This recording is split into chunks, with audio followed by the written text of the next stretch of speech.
Chapter 9. It was about 5 o'clock in the morning, and dawn was just emerging.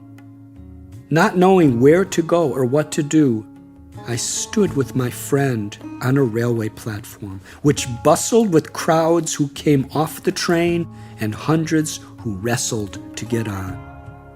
Amid it all, a strange comfort arose in my heart.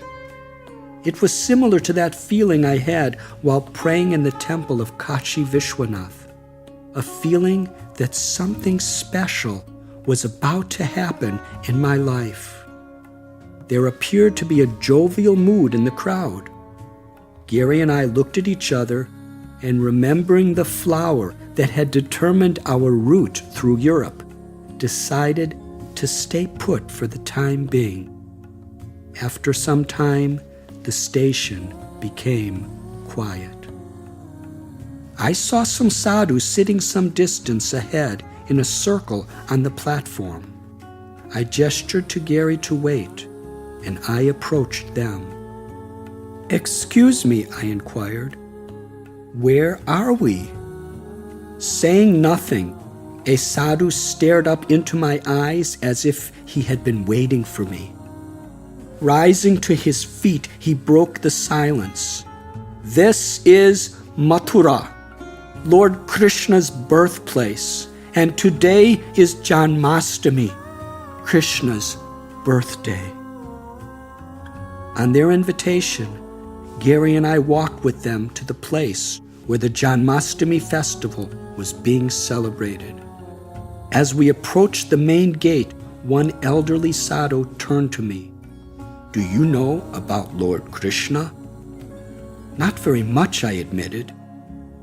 I knew little more than he was the blue boy in my picture, that his name appeared in the mantra Mother Ganges had let me hear, and the story of how he broke the clay pot and fed butter to monkeys as a child.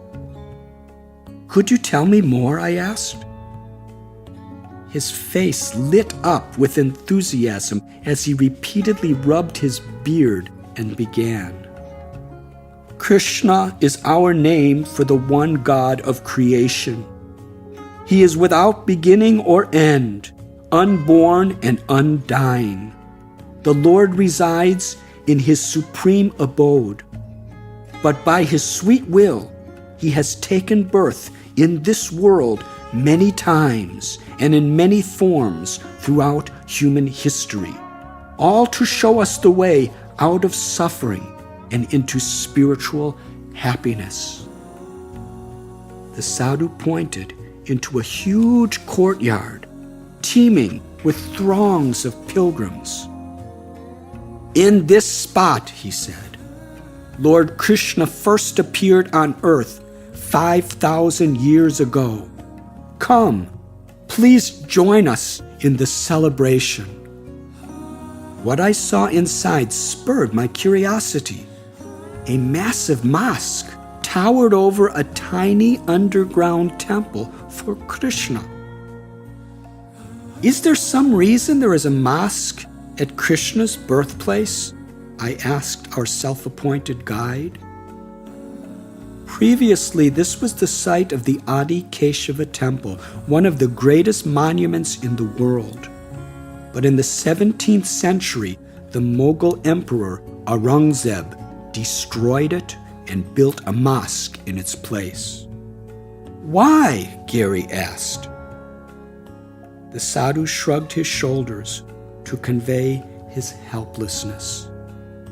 "I suppose this was his way of showing the superiority of his religion and his power over the subjugated Hindus." A hopeful smile crept back onto his face. "But there is a plan to build a majestic temple for Lord Krishna just beside the mosque. Soon it will rise. Anyhow, this place is sacred regardless of what man does to it. Now let us go in and celebrate." The mood inside the courtyard was indeed one of celebration. Thousands of worshippers stood in line to enter the small underground temple of Lord Krishna, and legions more gathered above. In every direction, people were celebrating. Hundreds danced and chanted to live music played with drums, flutes, and cymbals. Elderly scholars claimed their places and lectured to their followers, and on a makeshift stage decorated with bright-colored cloth, strings of flowers, and painted backdrops, stage actors in extravagant costumes relived the story of Krishna's advent. Meanwhile, priests poured oblations of clarified butter into a sacred fire while chanting mantras from the Vedas, or ancient Sanskrit holy books. Smiling and singing, devotees tossed colored powders on one another as they roamed about from one event to another. We even saw Hindus with clay markings on their foreheads and bearded Muslims wearing their traditional caps, laughing and dancing together, absorbed in the festivities. The recluses celebrated too, sitting on the sidelines, softly chanting and fingering their prayer beads. During the festivities, lectures, songs, or conversations, I frequently heard devotees say the word Brindavan. I could sense how dear this place called Brindavan was to them. We spent all day absorbing the wonderful sights and sounds of the birthday celebration.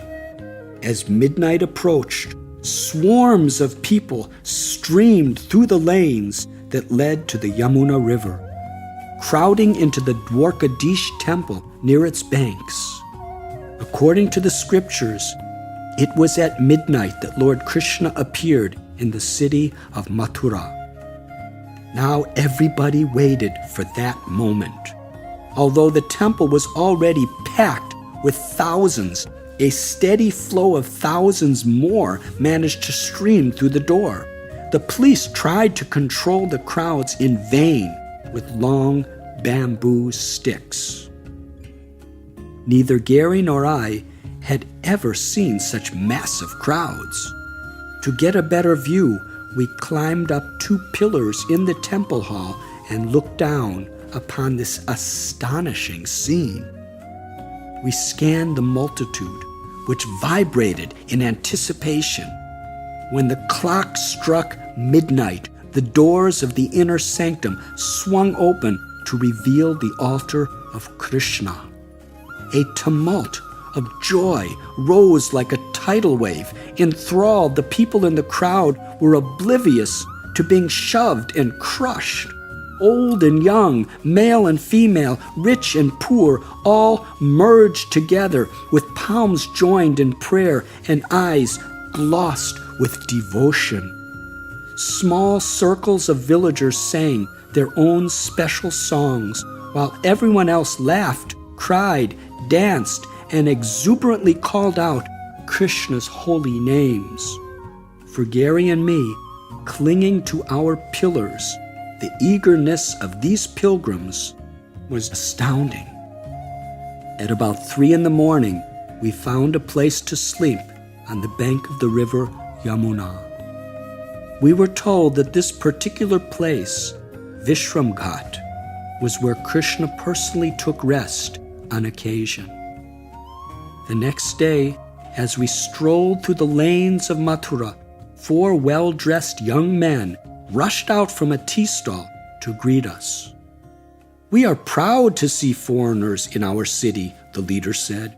"Would you care to meet our revered guru?" "Sure," Gary replied. "We'd love to meet him." "Come, my friends," the man said, leading us back into the tea stall.